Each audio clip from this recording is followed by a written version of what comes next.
It's Red Eye Radio. Gary McNamara and Eric Harley talk about everything from politics to social issues and news of the day. Whether you're up late or you're just starting your day, welcome to the show. From the Uniden America Studios, this is Red Eye Radio. All across America, we are Red Eye Radio. He is Eric Harley, and I'm Gary McNamara. Welcome and good morning. Thank you for being here. Here we are, halfway through the month of August. Well, almost. 30 days has September, April, June, and November. Okay, we're not halfway through yet. Afternoon today we will be, I believe.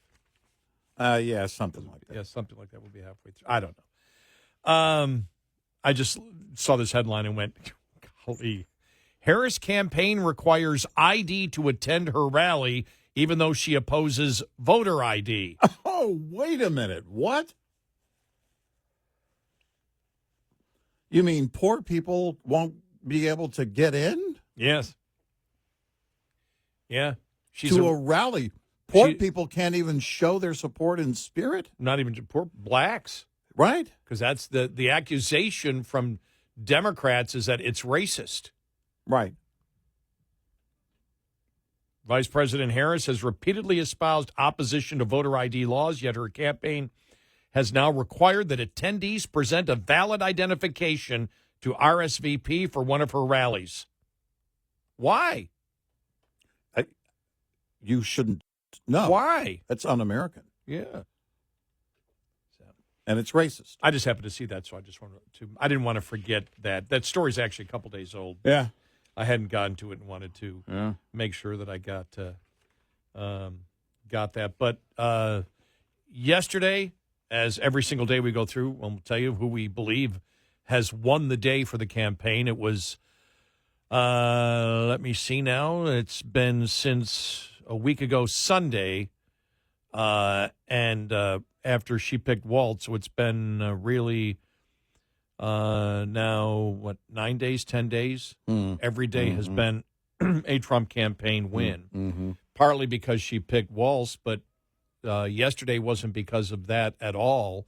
It was because whether it was, the Axios story that came out 2 days ago of the story that in the campaign they're trying to distance themselves. They're trying to figure out how to distance themselves from Biden, the Harris campaign. Yeah. And so questions were being asked to Karine Jean-Pierre, and her opinion was absolutely not. They stand lockstep in everything. Mm-hmm. That's going to be a problem because how do you separate? I do expect that after he makes his speech, they won't care anymore. After he makes his speech at the DNC, I don't think they'll care. I think they will try to separate themselves. Look, she's done absurd things. When you think that it's, 25 days today now? 25 days today, she hasn't given a press conference or an interview. Right. You think about that the liberal media is on her case about it. You know, you've got, as I saw Paul Pagala yesterday said, well, what's the big deal? Nobody cares. She's going directly to the people. And then I saw some comments on it. Yes, you can't trust the media. Like, what? Right. The media that is the propaganda arm of the Harris campaign. And then they come back and I go, now that's a great strategy. All right, media, you're our propaganda arm. And so we're not, I can't answer any questions. I don't know what the hell I'm talking about. Yeah. So what we're going to say is we're going to go directly to the people. We're going to bypass the media because we can't trust you, implying that the media is for Trump when actually you're our propaganda arm. This is wonderful. We've got it all covered. Media, for the Harris campaign, we're making you the victim and the oppressor. Right. Wow. But no, that it isn't working. It was that was bad for the Harris campaign. This number of stories out there about her not speaking, and you really can't defend it when you have, as we had played earlier, Jim Acosta, and that may still be our audio cut of the day. I'm still deciding. When Jim Acosta isn't buying what the campaign's saying, when Acosta kept wanting to interrupt, because he knew he was being filibustered, and said, well, you could do one this week. Because everyone knows. Nobody's an idiot. Right. Kamala Harris could say at 12 noon, I want to do an interview with a major media outlet, and by 1 minute after noon, she'd be doing an interview. She could name the outlet, name the interviewer, write all of the questions. Yeah. Have full editorial and editing control at the end of it, and still get it done in one day. I don't know why it'd be interesting inside the campaign, unless this is coming directly from her, unless she's so scared. You see, I saw in was it Detroit, where she was yesterday? Yeah, Detroit. Yeah, where she was getting the hecklers. Yeah. You can see she doesn't know what to do. It's starting to bother her. She doesn't know. She wants to read off the same speech off the teleprompter and walk off. Right. That's what she wants to do. Right. I think it's coming directly from her, because I cannot believe that any campaign person that was part of the Biden campaign who is now part of the Harris campaign, and that was another story that came out. Yep. From Politico. Again, these stories are all coming out. This isn't Fox News or Newsmax or National Review. We're not talking about conservative outlets. Right. These are all liberal outlets that are coming out with this story that the Harris people are not, that the Biden people that became Harris campaign people, there's huge amounts of dissension going on right now inside that campaign.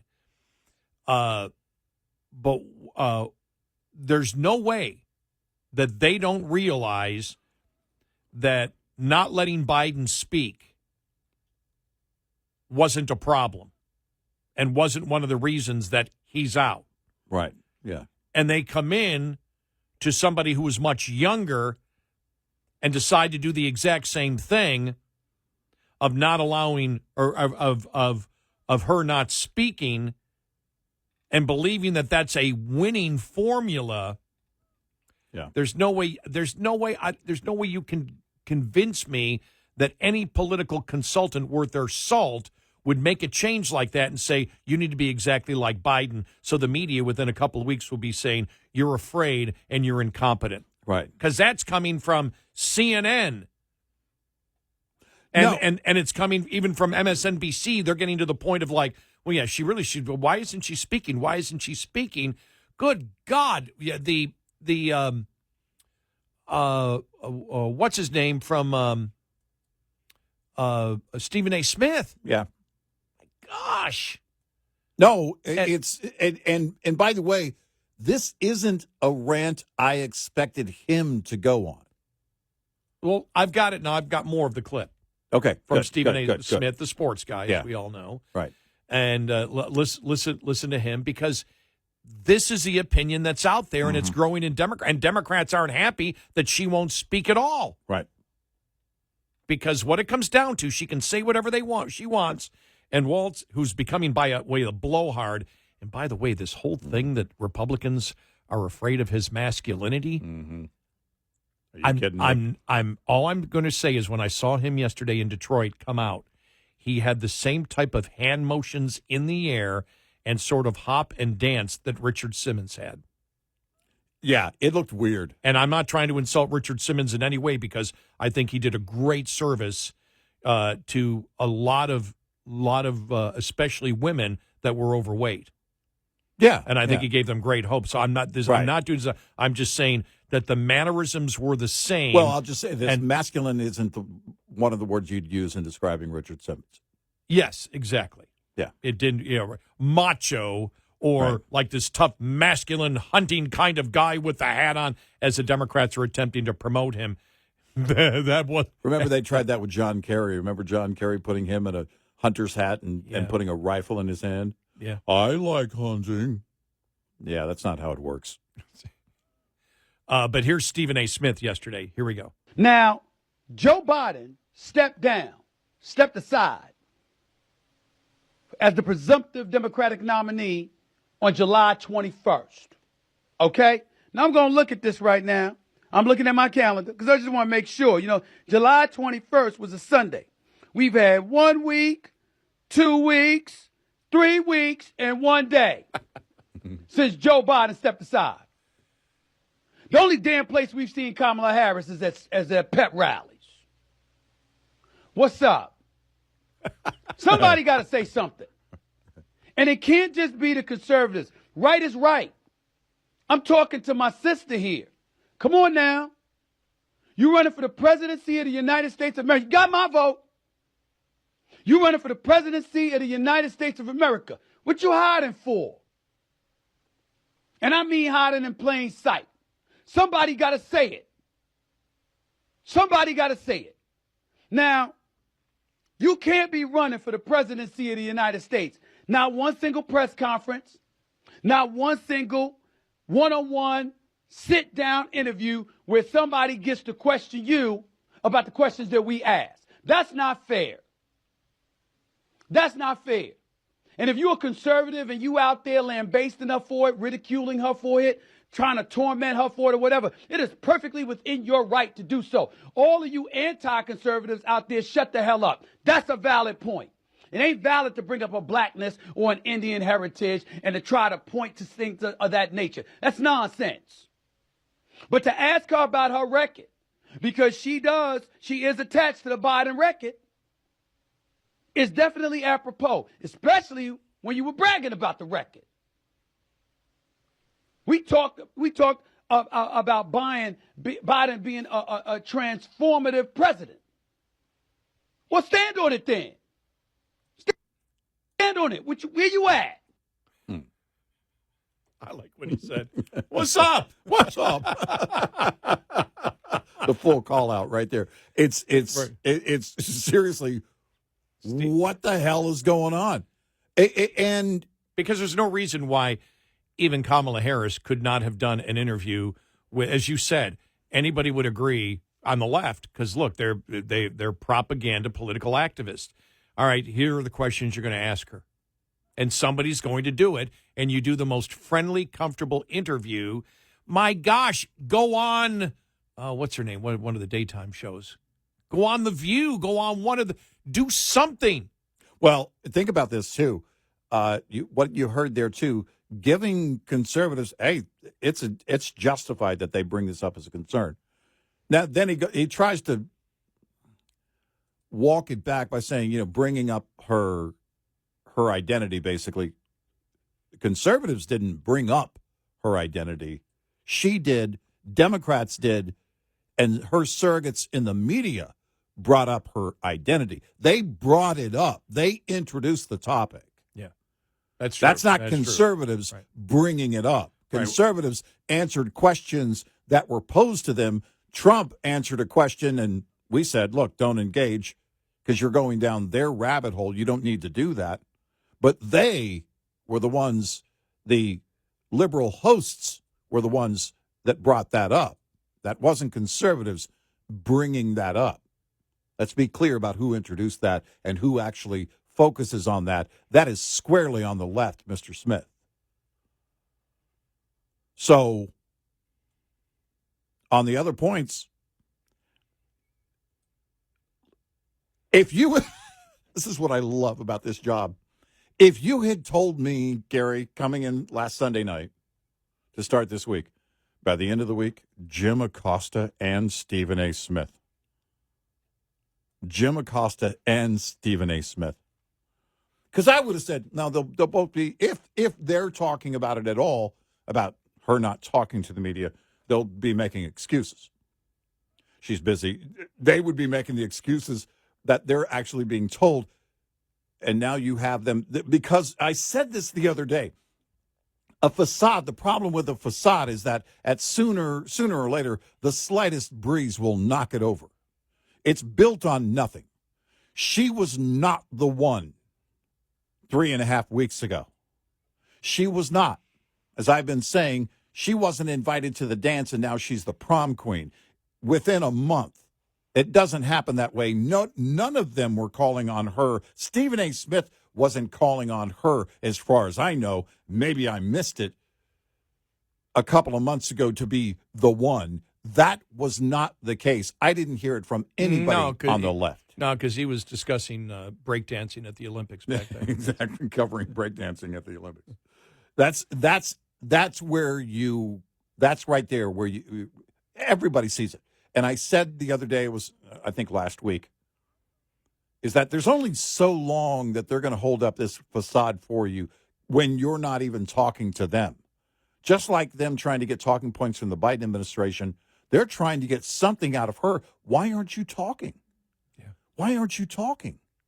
And then the excuse we heard again. Well, she said, this is the excuse. Well, she said last week that she would do a TV sit-down interview. She would schedule one. Yeah, by the end of the month. Yeah. Like, what?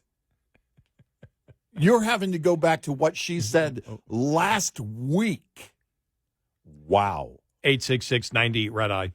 This morning's USDA Farm Report is brought to you by House Products.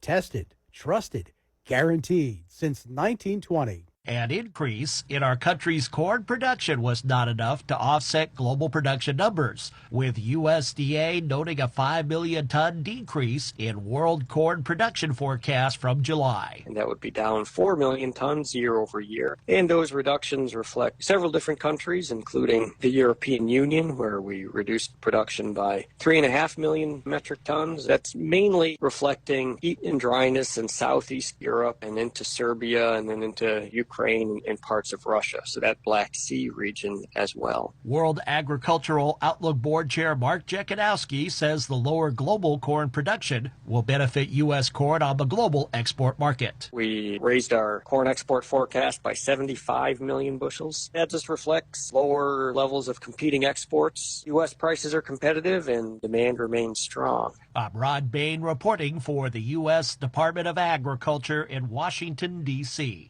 This report brought to you by Cenex Fuels and Lubes. We'll be right back with more Red Eye Radio with Eric Harley and Gary McNamara.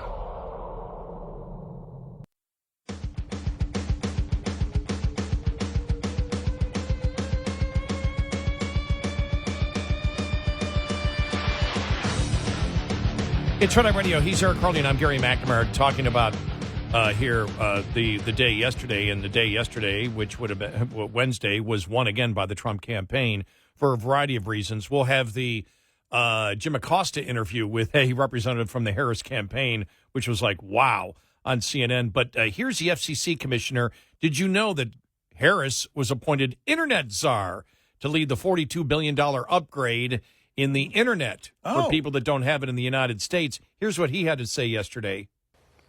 Yeah, look, in 2021, Vice President Harris agreed to lead the administration's signature $42 billion plan to get millions of Americans connected to the Internet. And as you note, 1,001 days later, not a single home or business has been connected. And in fact, not even one shovel's worth of dirt has been turned. And it gets worse. The administration is now confirming that it won't be until sometime next year at the earliest that any construction projects even get going. And this makes the program led by Vice President Harris the slowest moving federal broadband initiative in modern history. And the reason why is it's gotten wrapped around the DEI axle, importing DEI requirements in the process. They've inserted a climate change agenda that they want people to pursue. And they've added all of these extraneous political considerations that have nothing to do with just quickly getting Americans connected. There you go. And we covered that story when it happened, the whole DEI fallout from all of that. Because of DEI, they're basically frozen in place. You can give Democrats money and they can't spend it because of the regulations on themselves. Wow.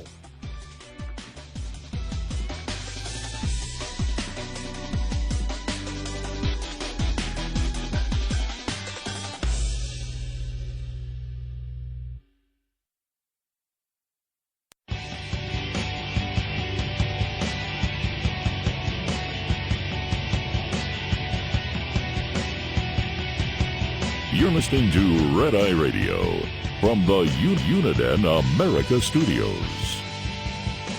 And he is Eric Harley, and I'm Gary McNamara. Welcome and good morning. All right, some of the problems that the Harris campaign has. I'm going to play this audio here. This is her being heckled in Detroit, again by the pro-Hamas portion of the Democratic Party that doesn't believe her. Yeah.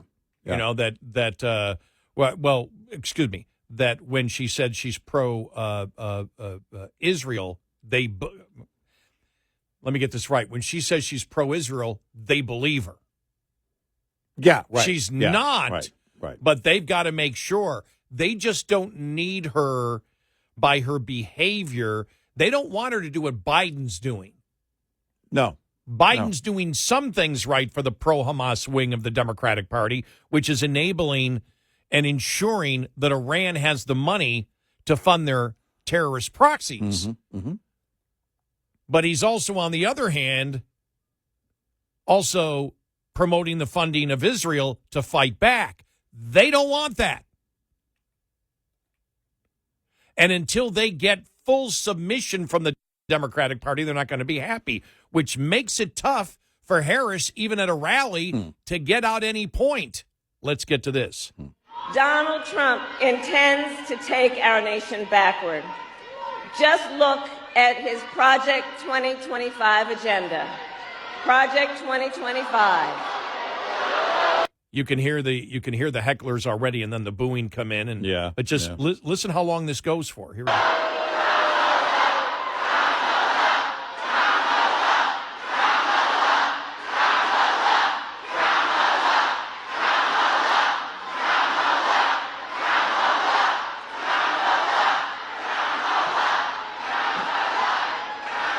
And please do check out Project 2025. Because I'm telling you, it is a plan. It is a plan to weaken America's middle class. Project 2025, if he is elected.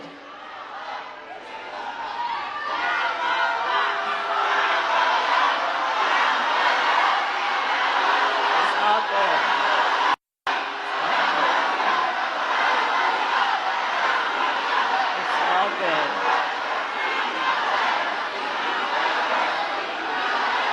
I'm here because we believe in democracy. Everyone's voice matters, but I am speaking now.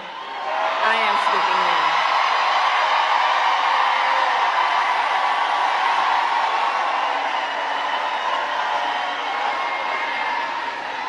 So Project 2025. Look, if he is elected, Donald Trump intends to give tax breaks to billionaires and big corporations. He intends to cut Social Security and Medicare. He intends to surrender our fight against the climate crisis, and he intends to end the Affordable Care Act. You know what?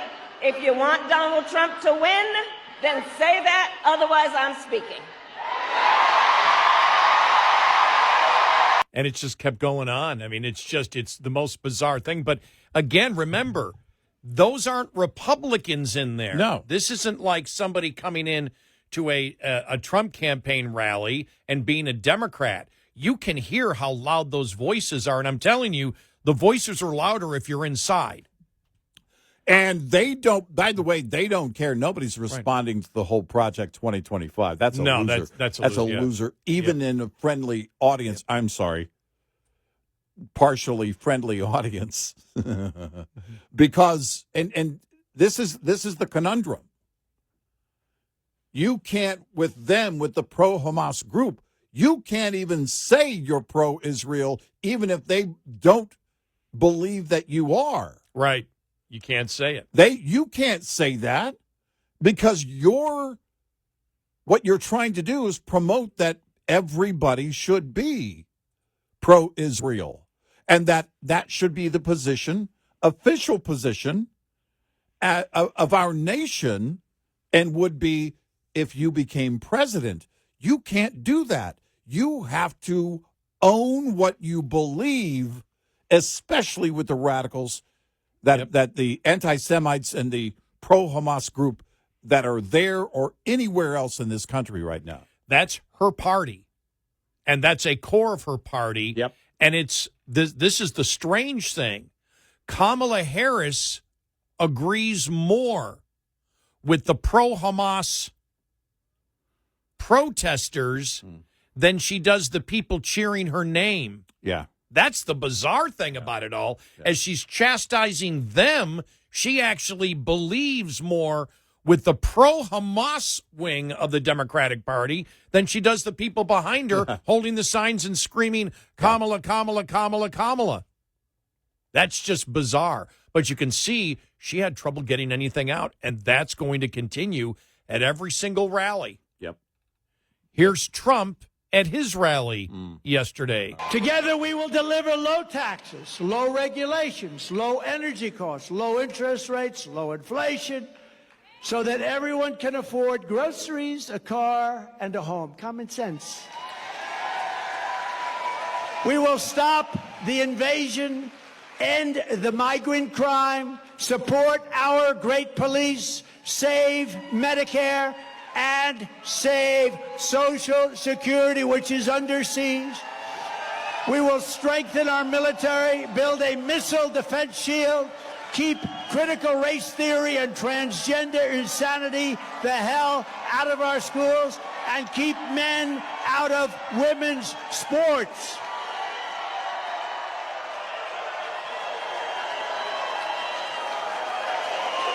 We will defend the Second Amendment, restore free speech, and we will secure our elections. Everyone will prosper, every family will thrive, and every day will be filled with opportunity, hope, and joy. But for that to happen, we must never let Kamala Harris get anywhere near the White House, and we must defeat her country-destroying liberal agenda. She destroyed San Francisco. She's not going to destroy our country. So get your friends, get your family, register, volunteer, and get the hell out and vote. You got to vote.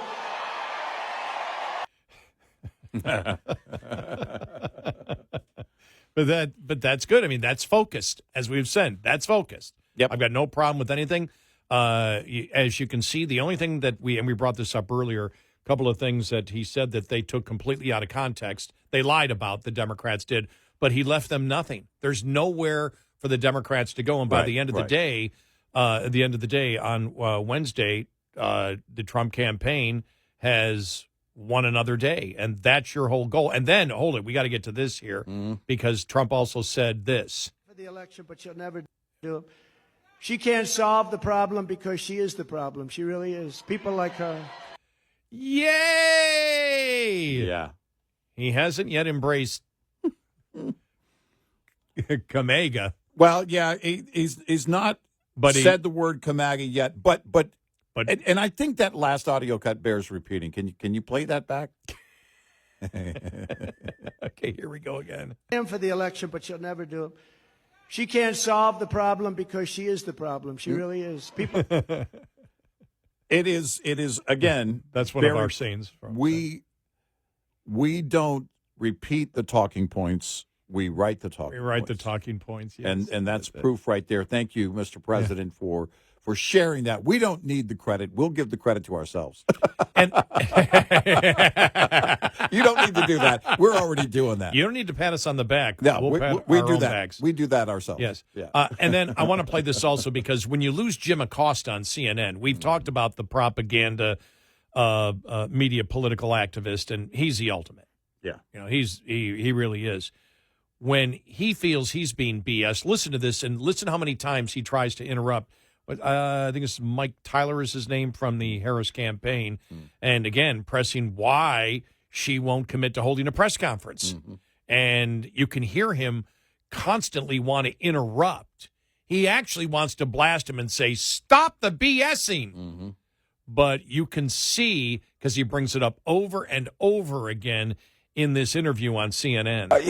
Michael, I'm sure this is not going to be the first time you've heard this question, but the Trump campaign is also going after the vice president for not doing enough interviews, for not holding a press conference.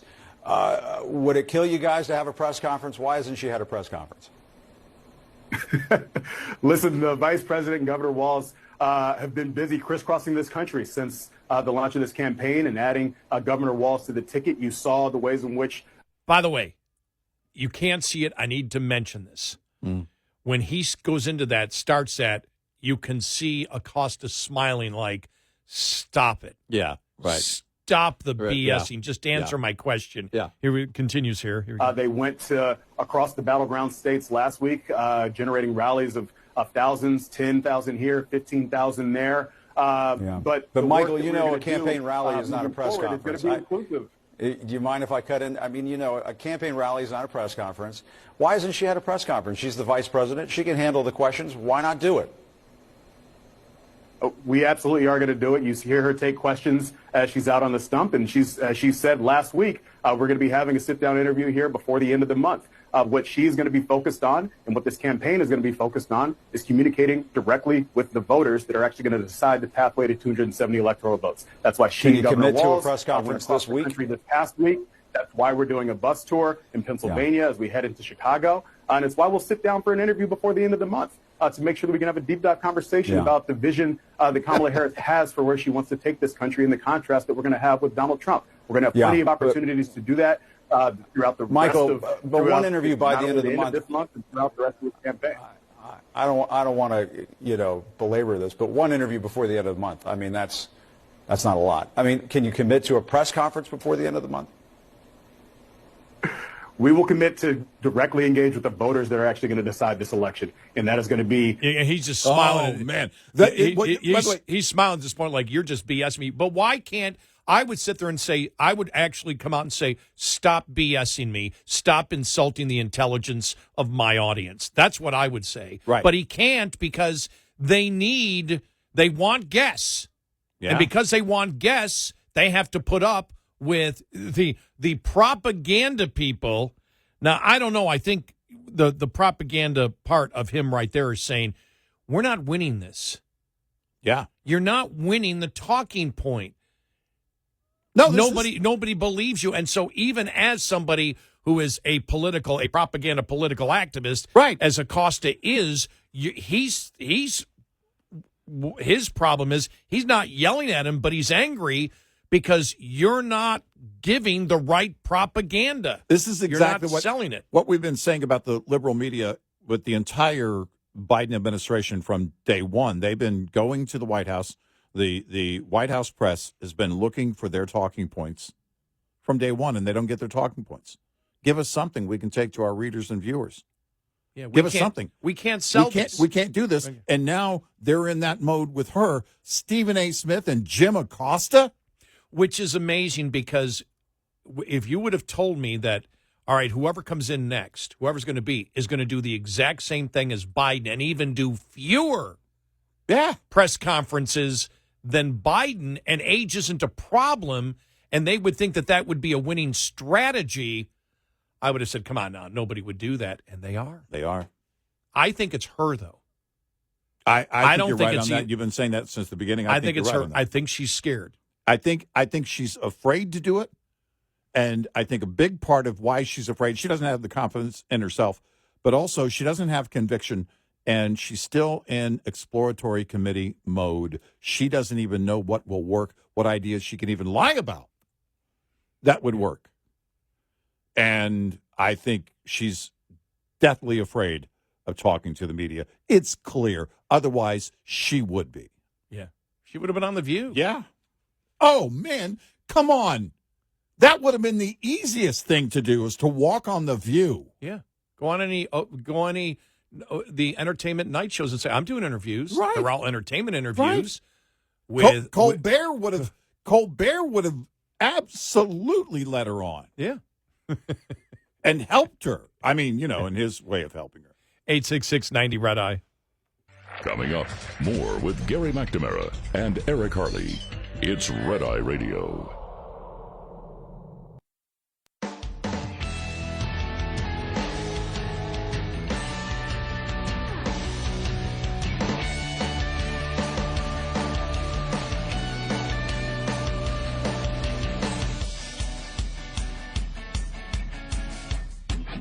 It's Red Eye Radio.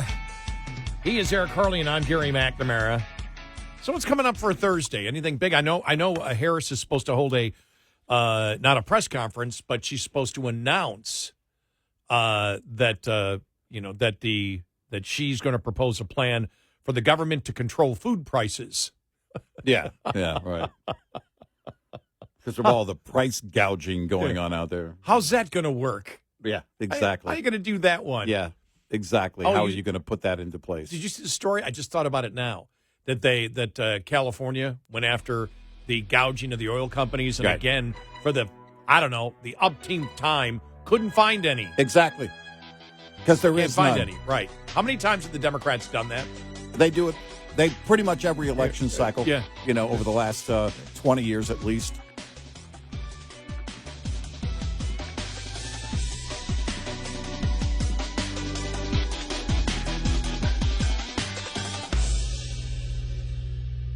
This is Red Eye Radio on Westwood One.